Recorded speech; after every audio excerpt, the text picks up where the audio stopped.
Hello everyone, welcome back my channel. నేను మీ రేఖ. ఈరోజు recipe వచ్చి చేపల కర్రీ. చేపల కర్రీ ఒక్కొక్క ప్రాంతంలో ఒక్కొక్కలాగా చేస్తారండి. నేను ఎలా చేస్తానో ఈ వీడియోలో చూపిస్తున్నాను. అలాగే ఫస్ట్ టైం చూసిన వాళ్ళకైతే నా ఛానల్ని లైక్ చేసి సబ్స్క్రైబ్ చేసుకోండి. ముందుగా ఇక్కడ 700 గ్రామ్స్ నుండి 800 గ్రామ్స్ ఉంటాయి చేపలు. వీటిని అయితే మొత్తం వాష్ చేసి ఉప్పు నీటిలో కడుక్కొని క్లీన్ చేసి పక్కన పెట్టుకోవాలండి.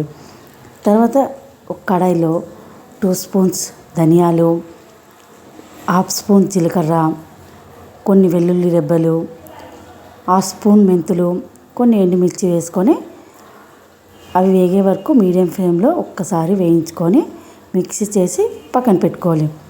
తర్వాత ఇక్కడ నేను చేపల కోసం వెడల్పు పాత్ర ఒకటి పెట్టుకున్నాక దాంట్లో 3 స్పూన్స్ ఆయిల్, కట్ చేసి పెట్టుకున్న ఆనియన్స్, పచ్చిమిర్చి కూడా వేసి కాసేపు మూత పెట్టి దగ్గర మగ్గే వరకు మూత పెట్టుకోవాలి. అవి కాస్త మగ్గినాక ఇలా కలర్ చేంజ్ అయినాక కొద్దిగా అల్లం వెల్లుల్లి పేస్ట్ 1 స్పూను వేసి మరొకసారి కలిపి మళ్ళీ మూత పెట్టి దగ్గరగా మగ్గనివ్వాలి. తర్వాత ఇక్కడ నేను టమాటాల ముక్కలను అయితే పేస్ట్ చేసి వేసుకున్నాను. కట్ చేసి ముక్కలుగా వేసుకే కన్నా ఇలా పేస్ట్ చేసుకోవడం వల్ల మనకి చేపల కర్రీ సూపర్ టేస్టీగా వస్తుంది.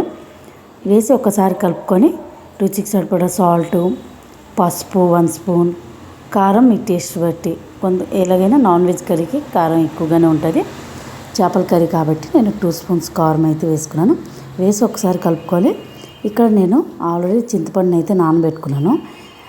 నిమ్మకాయ సైజ్ అంత చింతపండు అయితే నానబెట్టుకున్నాను. వాటర్ రసాన్ని అయితే వేసుకొని అలాగే అదే కప్తోనే ఇంకో గిన్నె వాటర్ వేసి మూత పెట్టుకోవాలి. ఇలా ఒక్కసారి మరిగినాక పక్కన పెట్టుకున్న చేపలను అయితే వేసేసుకోవాలి. మొత్తం 1 by 1 చేపలు వేసినాక గరిటెతో అయితే అస్సలు తిప్పకూడదు, ఎందుకంటే చేపలు ఇరిగిపోతాయి.